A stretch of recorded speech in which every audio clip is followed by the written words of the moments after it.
Hello बच्चों, welcome to my YouTube channel जोजस study. तो एक्सरसाइज हमारी है 8.3। क्वेश्चन जो है वो है हमारा 7वां। ठीक है, इसके पहले जो भी क्वेश्चन हुए अगर आपने नहीं देखे प्लेलिस्ट में जाकर देख लेना।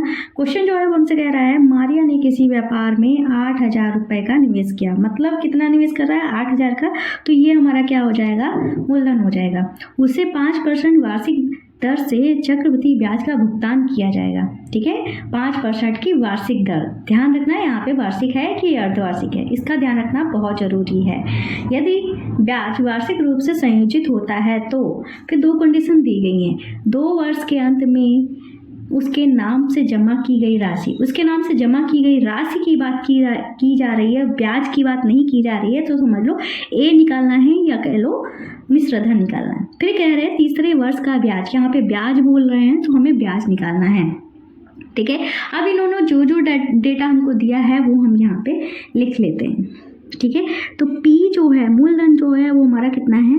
8,000 रुपये है। ठीक है, दर की बात करते हैं तो दर जो है वो हमारी 5% है।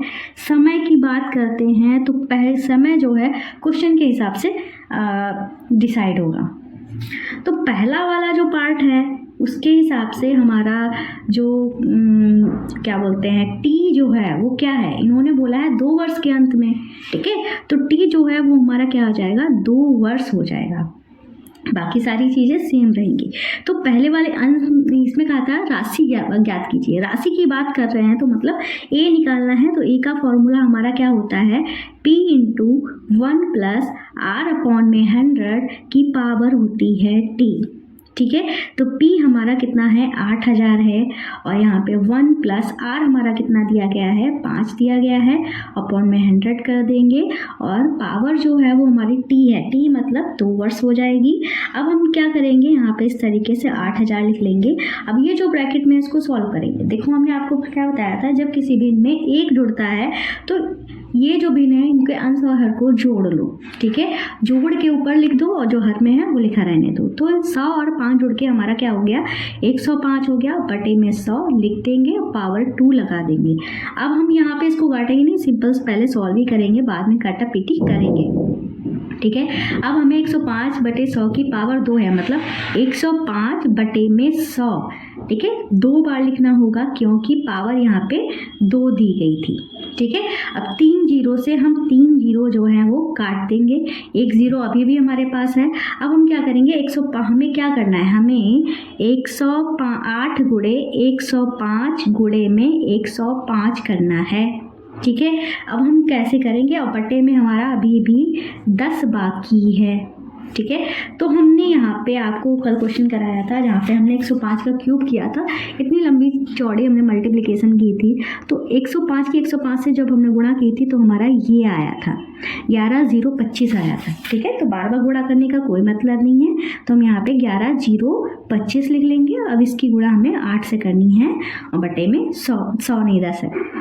ये हमने लिख लिया। अब हम आगे करते हैं, इसकी गुणा करते हैं 8 से करते हैं, 8 से करेंगे।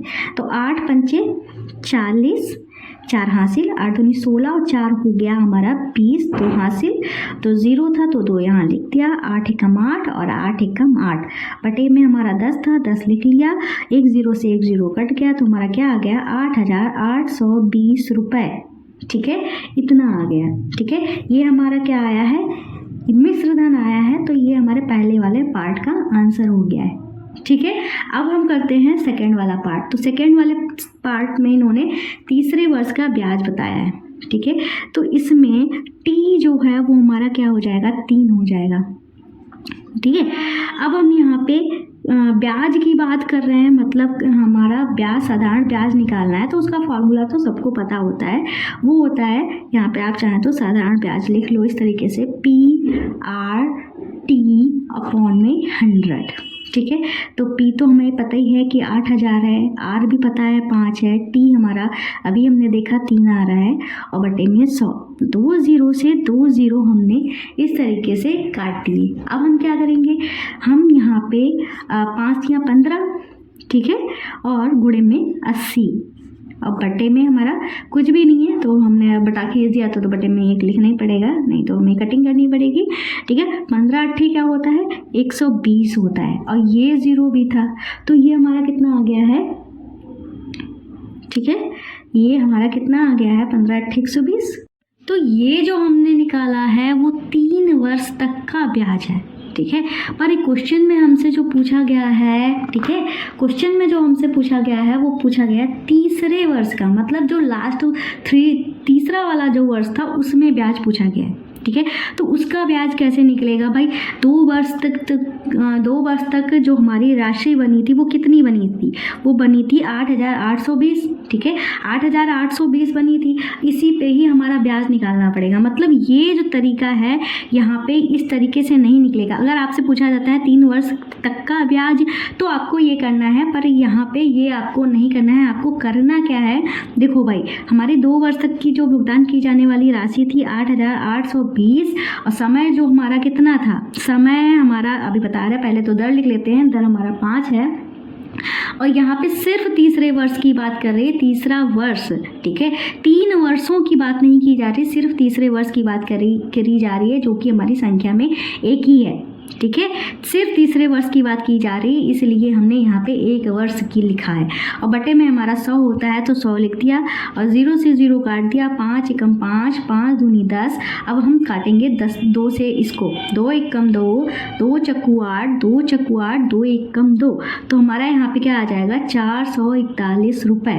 ठीक है, तो तीसरे वर्ष का ब्याज यहाँ पे लिख देंगे, तीसरे वर्ष का ब्याज, तो हमारा कितना हुआ 441 रुपये। ठीक है, ये हमें करना है। अगर आप ये बात ध्यान रखना, अगर 3 वर्षों का ब्याज पूछा जा रहा है तो इस तरीके से निकलेगा, अगर तीसरे वर्ष का ब्याज निकाला जा रहा था, दूसरे वर्ष में जो हमारी राशि बनी थी उस पर हम ब्याज निकालेंगे। ठीक है, इस तरीके से 7वां क्वेश्चन भी हमारा कंप्लीट हो गया। अब करेंगे अपना, अच्छा चलो आज की क्लास को यहीं पे समाप्त करते हैं। अगर क्लास पसंद आई है तो चैनल को सब्सक्राइब कर देना, क्योंकि मुझे ओजस बुला रहा है तो जाना पड़ेगा। ठीक है, तो कल हम करेंगे बाकी वाले क्वेश्चन।